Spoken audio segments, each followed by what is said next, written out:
Alors, nous allons enchaîner avec Madame Massard. Eh bien, bonjour à tous. Je remercie le Collège des biologistes de me permettre de parler une fois de plus lors de ces journées, et puis l'Association des techniciens interlaboratoires. Et même si Jacqueline ne veut pas que je la remercie également, parce que c'est grâce à elle que je vous parle ici sur un sujet qui me tient à cœur. C'est la prise en charge biologique des dysthyroïdies pendant la grossesse, et la thyroïde qui a la même forme que votre belle île de Guadeloupe.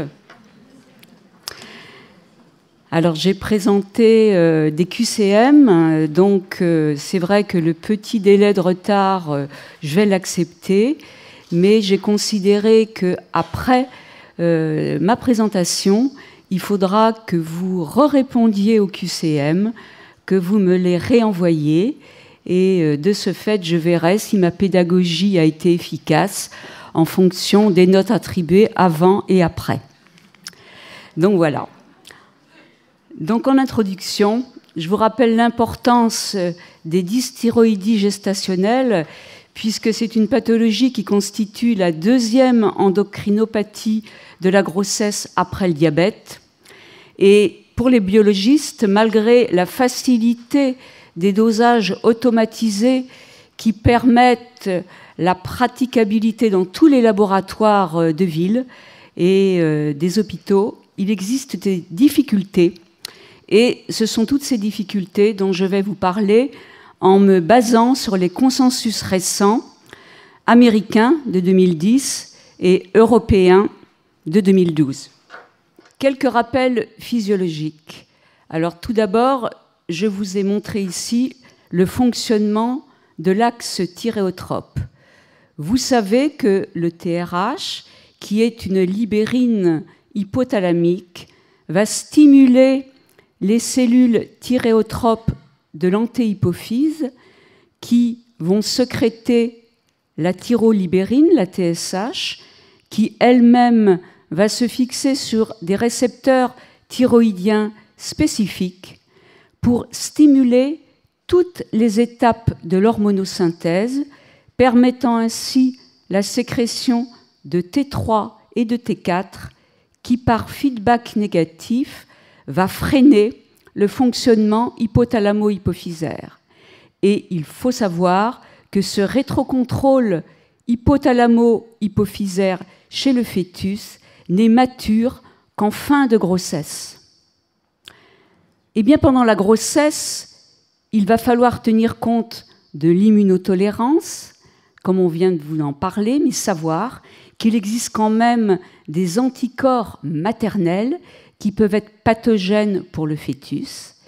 Et puis, il existe des modifications liées notamment à l'HCG, sécrété par le trophoblaste, qui va avoir un effet thyréotrope, à l'augmentation accrue des besoins en iode, à l'effet des estrogènes de la mère qui va stimuler les protéines de liaison, et puis à l'action d'une désiodase placentaire. Et voici ici listées toutes les modifications maternelles du fonctionnement thyroïdien pendant la grossesse. Alors tout d'abord, comme je viens de vous le dire, l'HCG qui est sécrété par le trophoblaste possède un effet thyréotrope stimulant, c'est-à-dire TSH-like, ce qui va induire chez la mère la baisse de la TSH au premier trimestre de la grossesse, puis les taux vont augmenter progressivement pour atteindre un maximum en fin de grossesse. Deuxièmement, il existe chez la mère des modifications des valeurs des hormones thyroïdiennes. En effet, les estrogènes maternels sécrétés pendant la grossesse vont entraîner une augmentation des protéines porteuses spécifiques, et notamment de la TBG, la thyroxine binding globuline, d'où élévation des hormones liées, et donc, en conséquence, la baisse de la T4 libre active que l'on va doser. Par ailleurs, il faut noter que ces hormones vont entraîner la régulation de la principale désiodase sécrétée par le placenta. C'est une désiodase de type 3 qui convertit la T4 non pas en T3 mais en T3 reverse inactive, dénuée d'activité biologique. Et pourquoi? Eh bien, c'est pour permettre la libération d'un atome d'iodure qui, lui, eh bien, va permettre le fonctionnement thyroïdien du fœtus. Troisième point, les besoins maternels accrus en iode.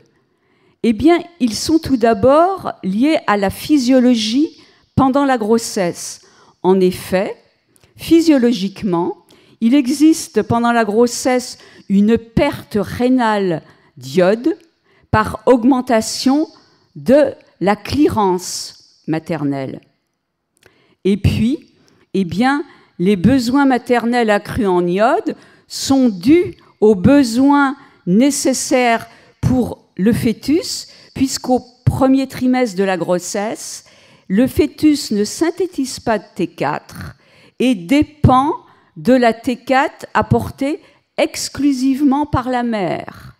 En effet, le fœtus va sécréter de la T4 à partir du second trimestre de la grossesse et pendant le troisième trimestre de la grossesse. Enfin, au niveau physiologique, il va falloir tenir compte du passage transplacentaire de la T4 libre, de la TRH en fin de grossesse, quand le système hypothalamo-hypophysaire va être mature, de certains médicaments, dont les antithyroïdiennes synthèse, que j'appellerai ATS, et enfin des anticorps maternels, les anticorps antirécepteurs de la TSH et les anticorps antiperoxydase.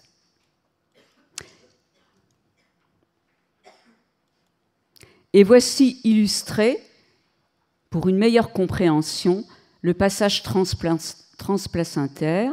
Vous voyez que la T4 libre, bien évidemment, comme je viens vous dire, va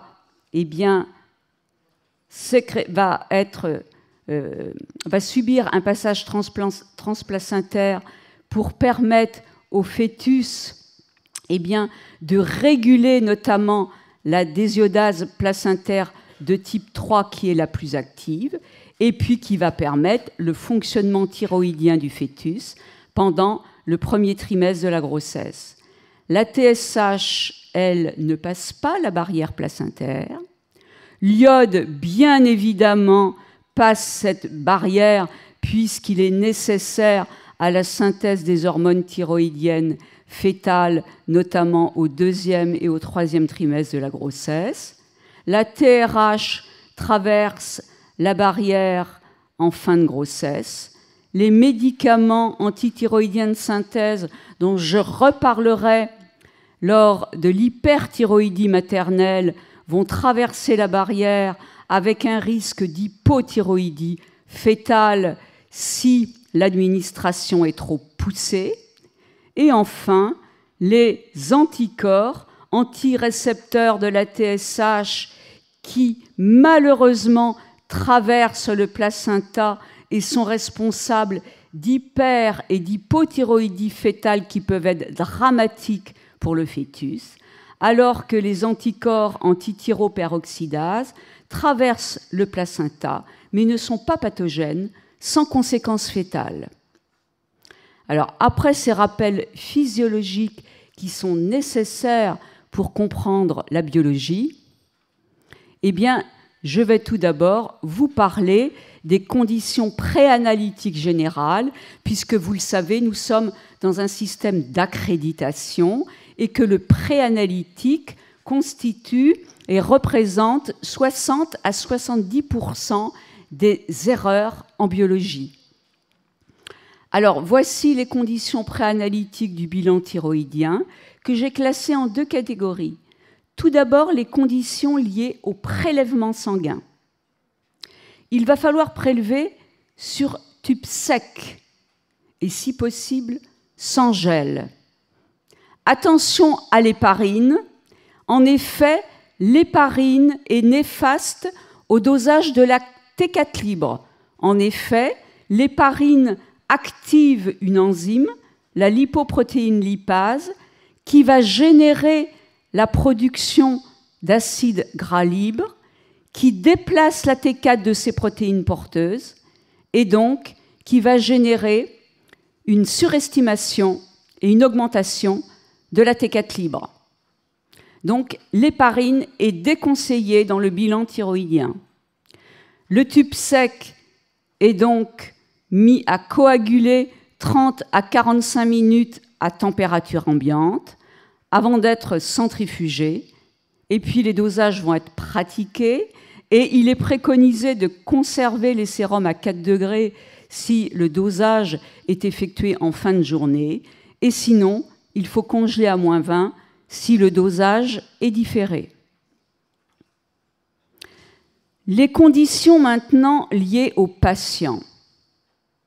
Alors je vais commencer pour la TSH. Il va falloir tenir compte de l'heure de prélèvement, puisqu'en effet, vous le savez, la TSH présente un maximum entre 8 et 10 heures le matin. Les taux vont diminuer dans la journée et il existe une augmentation nocturne avec un pic. Et vous me direz, mais le patient n'est pas prélevé la nuit. Mais attention, ce pic peut être parfois décalé chez les travailleurs de nuit, et je pense notamment au personnel hospitalier médical. Il va falloir aussi s'affranchir de certaines interférences médicamenteuses. Alors je ne parle pas des corticoïdes et de la dopamine, puisqu'en général, pendant la grossesse, ce ne sont pas des molécules qui sont administrées, mais j'attire votre attention sur les traitements par sel de fer ou de calcium. En effet, ces molécules diminuent l'absorption de la lévothyroxine administrée chez les hypothyroïdiens, et donc la diminution de l'absorption de la lévothyroxine va entraîner par rétroaction une augmentation de la TSH. Donc bien attention de dire aux patients, eh bien la lévothyroxine, vous la prenez par exemple le matin, et les sels de fer ou de calcium, vous les prenez le soir, mais bien dissocier les deux traitements. La T4 libre. Alors, il faut savoir que la T4 libre peut être augmentée par certains médicaments, par les inhibiteurs de la liaison de la T4 à ces protéines porteuses. Je pense à l'aspirine, qui doit être déconseillée donc pendant la grossesse, le furosémide, des anti-inflammatoires non stéroïdiens. Et puis, toutes les molécules qui inhibent la 5'-désiodase thyroïdienne, permettant la transformation de T4 en T3. Il s'agit d'un bêta-bloquant, le propranolol, et vous savez qu'il est administré lors d'hyperthyroïdie, la dexaméthasone, l'amiodarone, lors d'antiarythmie, etc. Donc, voilà pour la T4 libre. Et enfin, pour le dosage de la TSH et de la T4 libre, attention à l'interférence de la biotine, qui n'est pas un médicament, mais que beaucoup de patientes enceintes prennent comme complément alimentaire. Et la biotine va interférer sur les automates qui utilisent le système avidine-biotine. Je pense notamment à l'automate de Roche, avec une baisse de la TSH et une élévation de la T4 libre, d'où un bilan biologique d'hyperthyroïdie alors que le patient est en euthyroïdie. Donc bien attendre 8 heures au minimum après prise de la biotine avant de faire effectuer les dosages de TSH et de T4 libre. Donc vous voyez l'importance des renseignements cliniques à donner aux biologistes et de l'interrogatoire que le clinicien doit effectuer auprès de ses patientes. Voyons maintenant les dosages. Alors le dosage de la TSH, vous savez qu'il s'effectue par immunoanalyse, par méthode immunométrique, dit méthode sandwich, que j'ai ici illustrée. Donc la TSH en rose coloré va être prise en sandwich. entre un anticorps de capture qui est fixé sur une paroi solide. En général, dans les automates, il s'agit de particules. Et puis, sandwich entre un autre anticorps monoclonal spécifique d'un autre épitope de la TSH qui porte le marqueur. Le marqueur jadis radioactif a été remplacé par des marqueurs fluorescents, luminescents ou électrochimiluminescents permettant la formation de complexes et la quantification de la TSH. Alors, le dosage de la TSH comporte des difficultés liées à l'immunoanalyse parce qu'il n'existe pas de dosage de référence pour la TSH actuellement. Et j'ai classé ces difficultés en 3 catégories. Tout d'abord, la limite de détection fonctionnelle. En effet, depuis très longtemps d'ailleurs, les différents consensus imposent aux biologistes d'utiliser un dosage de 3e génération, un dosage 3G, qui est caractérisé par une limite de détection fonctionnelle, maintenant appelée LOQ, limite de quantification, une valeur inférieure à 0,02. Donc les biologistes doivent être prudents et utiliser un dosage qui répond à ces critères. Vous voyez, Carol Spencer l'a écrit depuis 1996. C'est obligatoire de l'utiliser et d'abandonner les dosages de seconde génération. La deuxième difficulté pour le dosage de TSH est due à l'interférence des anticorps maternels. Alors, la mère peut avoir dans la circulation générale des anticorps anti-TSH, mais c'est extrêmement rare. On en compte 1 cas par an et encore. Ces anticorps sont surtout des anticorps hétérophiles qui sont représentés par les antisouris, les AMA, qui sont des immunoglobulines des IgG de prévalence très faible, mais qui vont donner des interférences positives. Et vous voyez ici illustré l'AMA qui reconnaît les 2 anticorps du fournisseur, l'anticorps de capture et l'anticorps traceur. Elle va mimer l'action de la TSH et donner un signal positif avec une surestimation artefactuelle de la TSH et un faux positif. Quelle est l'alternative? Alors les fabricants le savent bien. Ils savent qu'ils doivent neutraliser dans leur tampon de réactif les amas par des agents bloquants. Alors certains le font, mais en additionnant ces agents bloquants en trop faible quantité. Et donc cette parade peut être contrée lorsque la patiente présente de fortes concentrations d'amas. Alors le conseil aux biologistes que je peux donner, en cas de discordance clinico-biologique, c'est-à-dire si vous avez un dosage de TSH élevé alors que la T4 libre est normale et que le clinicien conteste cette valeur élevée, vous mettez en évidence les amas par un test de dilution qui sera perturbé. Vous diluez le sérum de la patiente au demi et vous voyez que vous ne retombez pas sur vos pieds. Ou alors, vous faites doser la TSH par une autre technique, parce qu'un autre fournisseur va avoir un anticorps de capture et un anticorps traceur qui vont être différents, et donc les amas ne vont pas reconnaître ces 2 anticorps. Ou alors, une autre alternative, c'est l'envoi du sérum à des centres spécialisés, et donc on va pouvoir neutraliser ces amas après incubation dans des tubes HBT. Alors HBT veut dire hétérophilic binding tube. Ce sont des tubes qui sont cotés avec des anti-amas que nous avons au laboratoire. Nous mettons le sérum qui possède des interférences et les amas restent bloqués sur la paroi du tube. Il suffit de centrifuger, de refaire le dosage sur le surnageant et la TSH retrouve des valeurs normales. Ou alors, on précipite les amas qui sont une immunoglobuline par du PEG, et même chose, après centrifugation, on retrouve des valeurs de TSH tout à fait normales. Donc vous voyez la biblio que vous pouvez consulter. La troisième difficulté pour la TSH, ce sont les valeurs de référence pendant la grossesse. En effet, je vous ai dit que l'HCG, sécrété par le trophoblaste, avait un effet TSH-like thyréotrope. Alors vous voyez qu'effectivement, au premier trimestre de la grossesse, l'HCG a un pic de sécrétion avec des taux qui rediminuent progressivement et la TSH va donc baisser au premier trimestre de la grossesse et les taux vont réaugmenter progressivement, mais comme vous voyez, en restant à des valeurs basses comparativement aux valeurs trouvées chez des patientes non enceintes.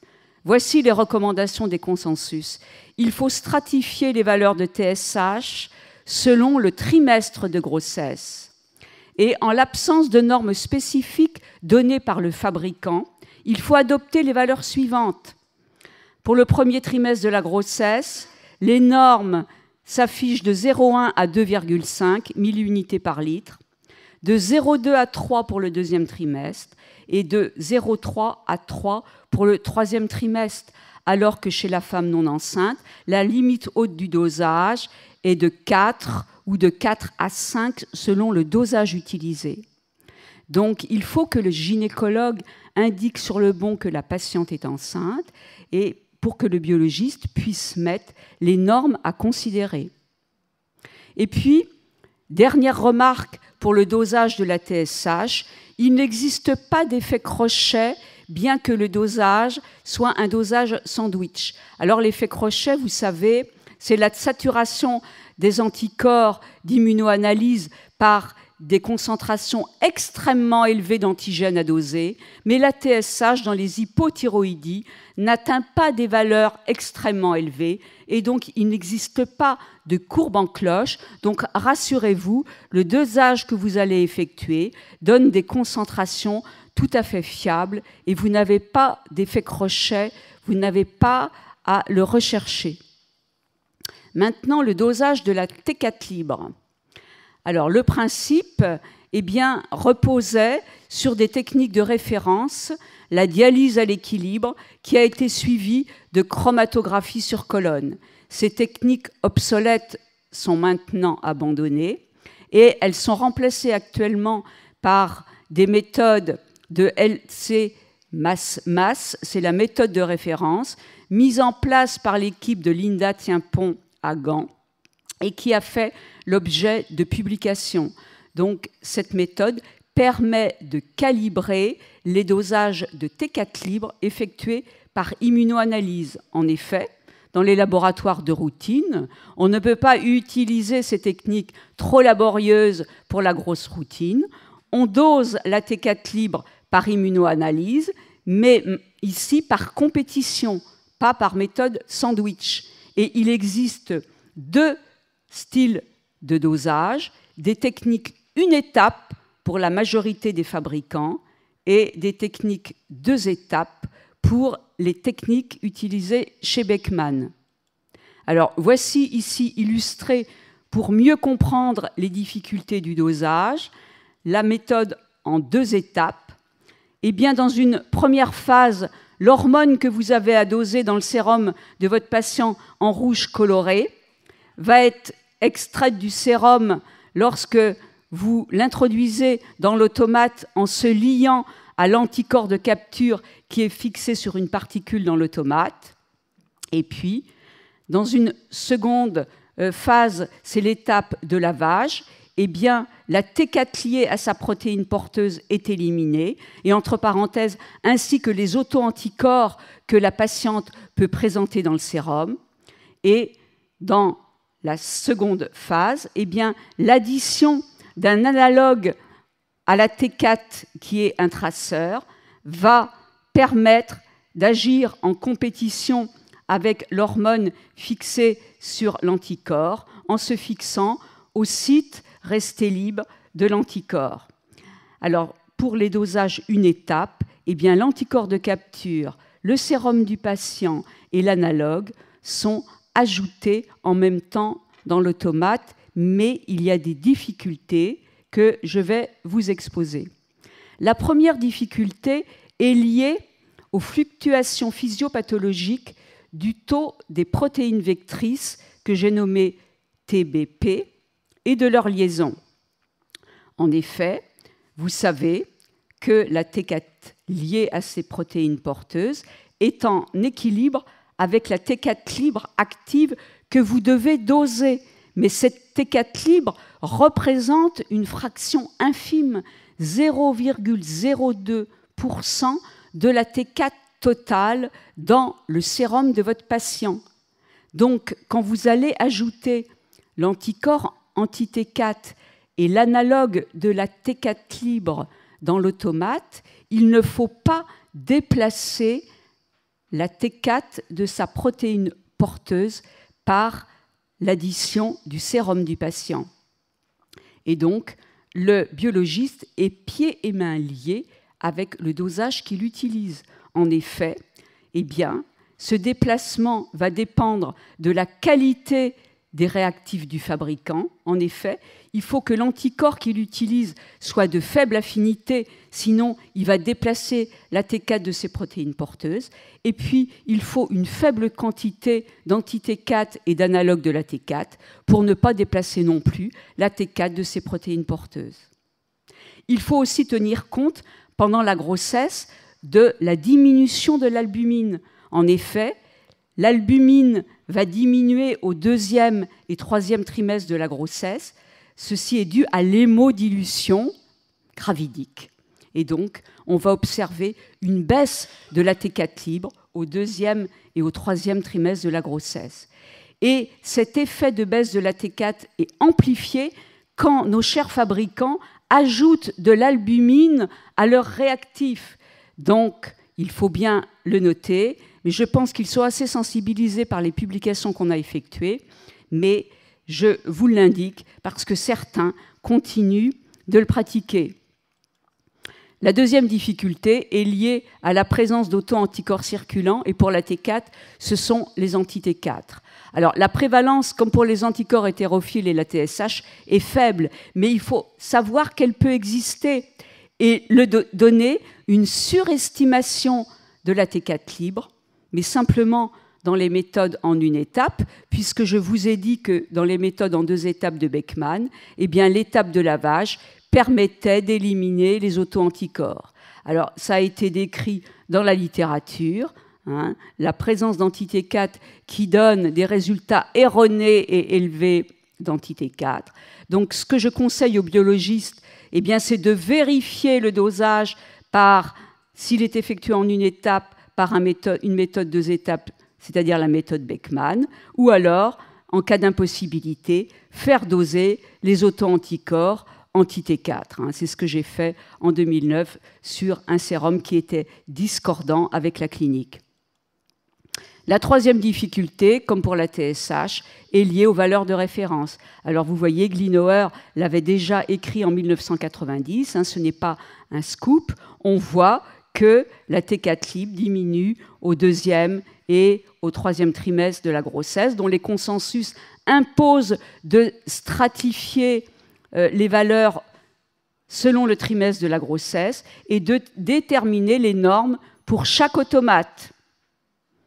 Alors, rassurez-vous, l'équipe de Linda Tienpont vient de publier en 2010 un article qui mesure la T4 libre par spectrométrie de masse pendant la grossesse, et elle voit la diminution des valeurs au 2e et 3e trimestre de grossesse, et elle constate que les valeurs sont similaires sur l'architecte, le cobas et sur l'imulite. Donc, je vous incite à aller consulter cet article très intéressant qui nous donne des bases à afficher auprès des valeurs de T4 libre pendant la grossesse. Maintenant, le dosage des anticorps antithyroperoxydase, puisque je vous ai dit qu'ils traversaient le placenta, mais n'étaient pas pathogènes pour le fœtus. Alors, le principe du dosage, il faut savoir qu'en immunologie, l'hémagglutination passive doit être définitivement abandonnée, mais je crois que c'est bien assimilé. Il faut doser les anticorps anti-TPO par des méthodes par immunoanalyse. Et là, il existe les 2 techniques, soit par compétition, soit par sandwich, selon l'automate que vous utilisez. Et voici les difficultés des dosages, la calibration et les valeurs de référence. La calibration. Alors, il faut savoir que tous les dosages sont calibrés sur un étalon MRC, le 66387. À l'heure actuelle, il existe une dizaine de dosages répertoriés. Mais ce OU-MRC est constitué d'une préparation antimicrosomiale mal purifiée. Il n'existe pas de standard recombinant. Et selon le fournisseur, le degré de purification est variable. Donc, comme le montrent les normes, vous voyez que selon l'automate utilisé, vous pouvez avoir des normes à 5,6 et qui peuvent atteindre sur le Cobas des valeurs de 115, montrant ainsi que le degré de purification n'est pas le même selon le fabricant. D'où nécessité d'utiliser le même dosage pour le suivi du même patient. Et je vous dirai ensuite pourquoi dans les applications cliniques. La deuxième difficulté est liée à l'interprétation des résultats et aux normes de référence. En effet, les consensus imposent d'établir des normes chez des hommes, chez au moins 120 hommes jeunes de moins de 30 ans, et puis qui sont euthyroïdiens, donc qui ont une TSH normale, sans goitre, sans affection thyroïdienne personnelle ou familiale et sans pathologie auto-immune non thyroïdienne. Néanmoins, il faut savoir que 5 à 10% des sujets normaux présentent des anticorps anti-TPO positifs, mais en général à faible concentration. Et il s'agit en général de femmes de plus de 40 ans qui ont une prédisposition familiale et qui vont développer ultérieurement des thyroïdites et puis peut-être des polyendocrinopathies avec un diabète ultérieurement. Pour les dosages, je vais terminer par les anticorps antirécepteurs de la TSH. Alors, il existe plusieurs appellations qui dépendent de la méthode de dosage utilisée. Ils sont appelés stimulants ou bloquants, TSAB ou TBAB, quand ils sont dosés par leur activité biologique. Je vais vous en parler tout de suite. Vous les connaissez en général par l'appellation de TRAC. C'est l'appellation selon des trousses de dosage en 1980 allemandes qui appelaient ces anticorps de cette façon et qui sont dosés par des méthodes qui inhibent la liaison de la TSH à son récepteur. Alors les dosages, eh bien, les stimulants et les bloquants, je les dose à Rennes sur culture cellulaire. Ils sont demandés par les cliniciens et les gynécologues pendant la grossesse pour différencier les stimulants des bloquants dans le suivi fœtal. Et j'en reçois de toute la France et je vous en montrerai l'intérêt ultérieurement.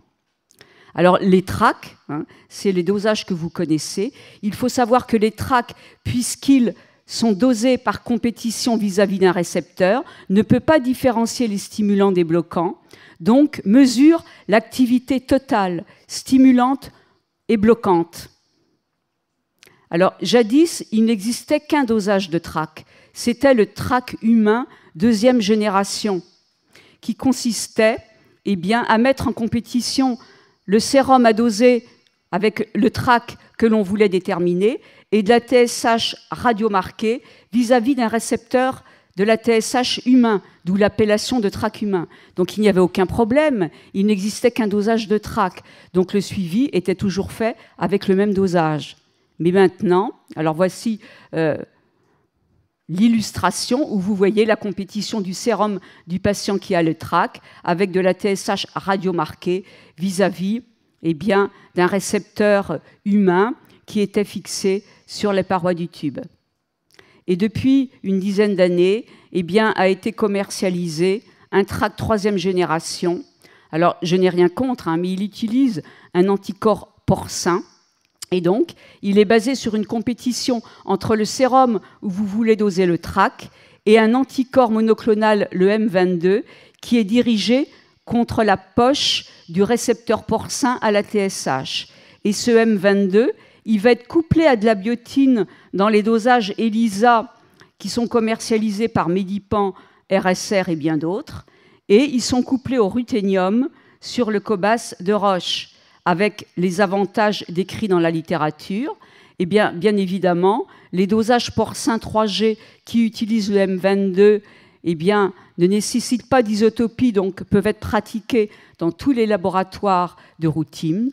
Et puis, sur le cobas, eh bien, la rapidité est bien meilleure et la praticabilité due à l'automate utilisé. Mais les inconvénients, eh bien, il existe des variabilités intertechniques que j'ai publiées 3 fois consécutives.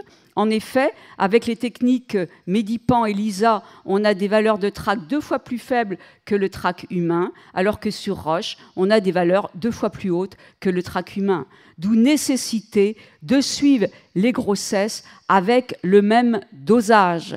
Ceci, c'est très important et vous allez voir pourquoi. Alors, quelques notions de clinique et de dysthyroïdie. Tout d'abord, l'hypothyroïdie pendant la grossesse. Il existe plusieurs étiologies.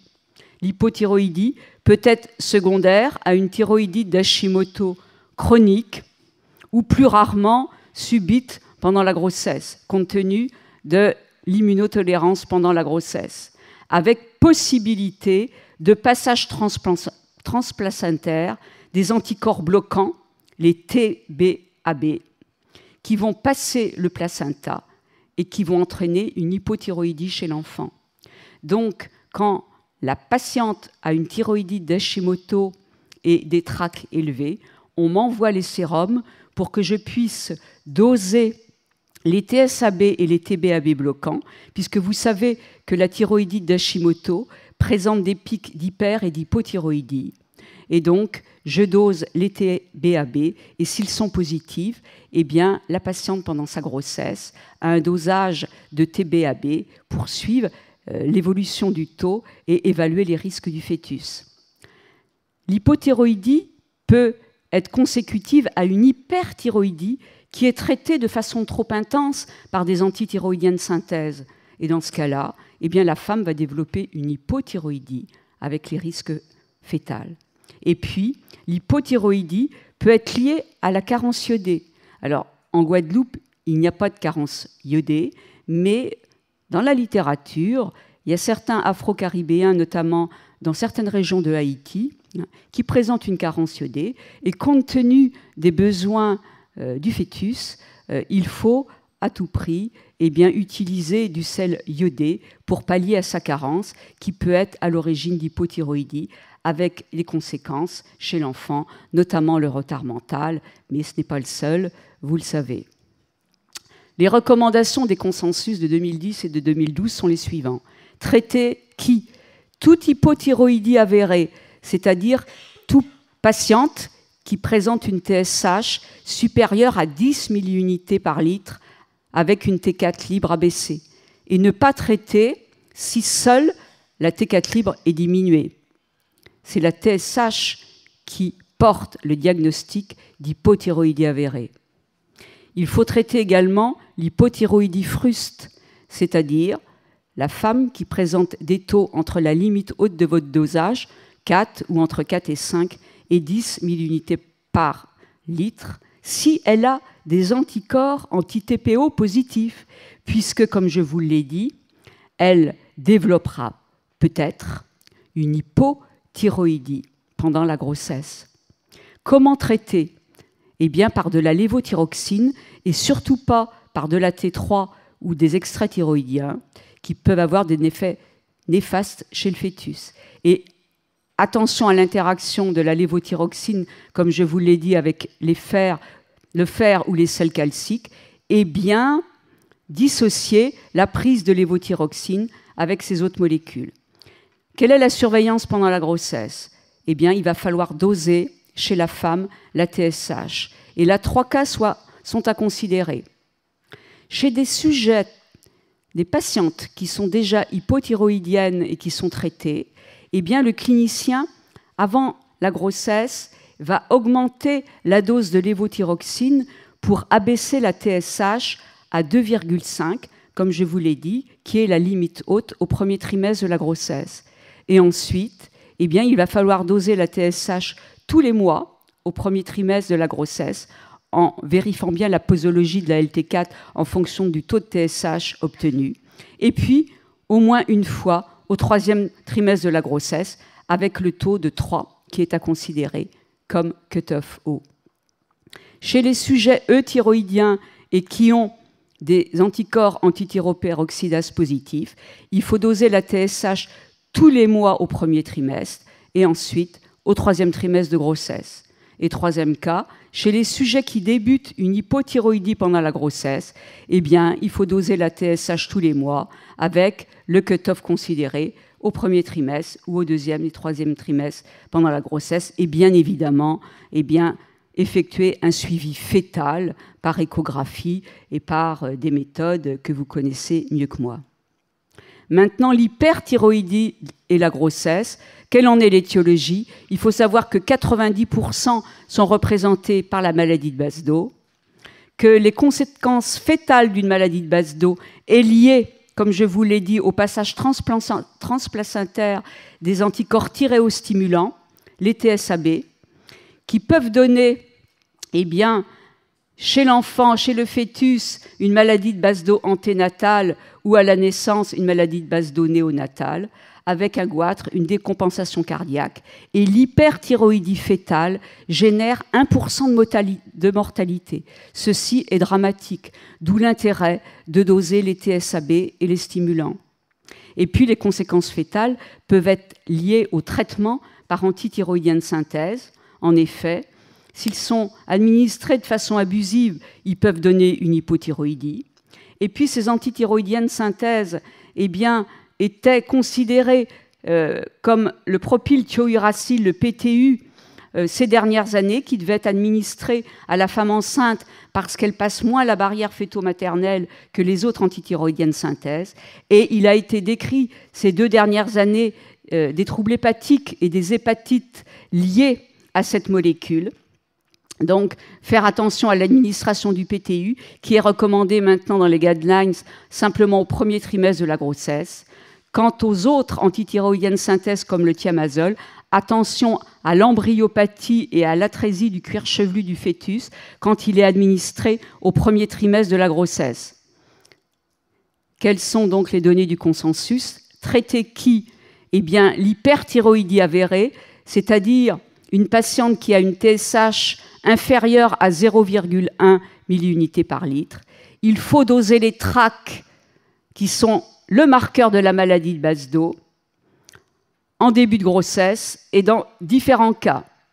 Même si la patiente a été traitée de façon radicale, c'est-à-dire si elle a eu une maladie de Basedow de façon ancienne et a été traitée par iode radioactif et par chirurgie par thyroïdectomie, il peut persister des anticorps thyréostimulants dans la circulation sanguine, et même si elle a été traitée simplement par antithyroïdienne de synthèse ou si elle est en rémission après l'arrêt du traitement.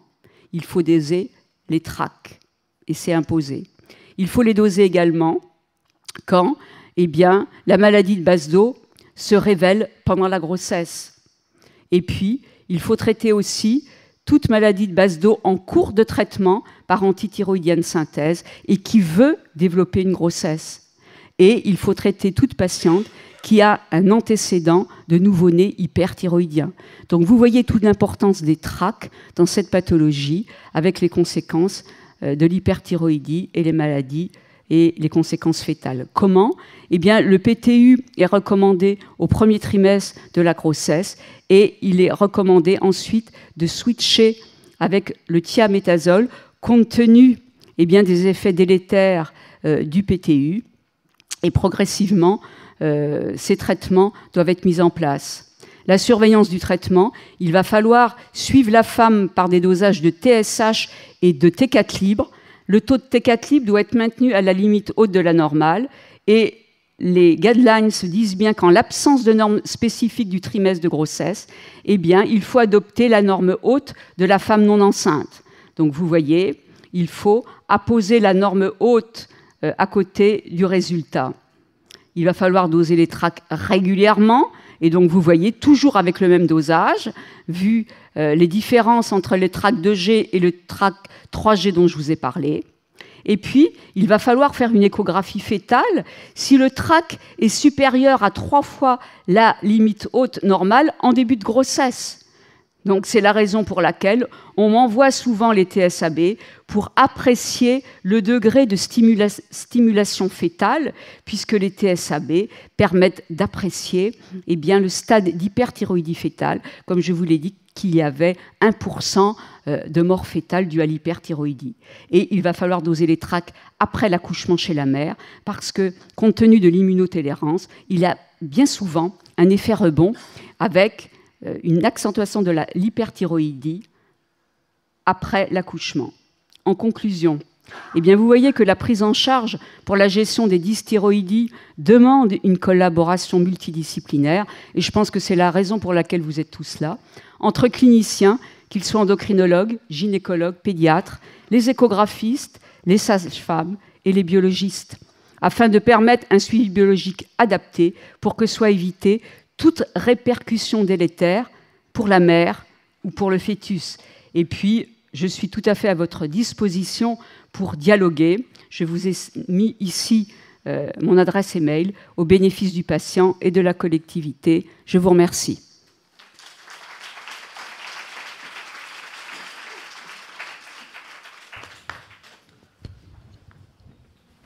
Je crois que ça a été un peu long, mais qu'on avait tous besoin de revoir dans le détail le sujet, d'autant qu'on va devoir plancher de nouveau sur nos QCM. On prendra une petite question, mais pas plus. Hein.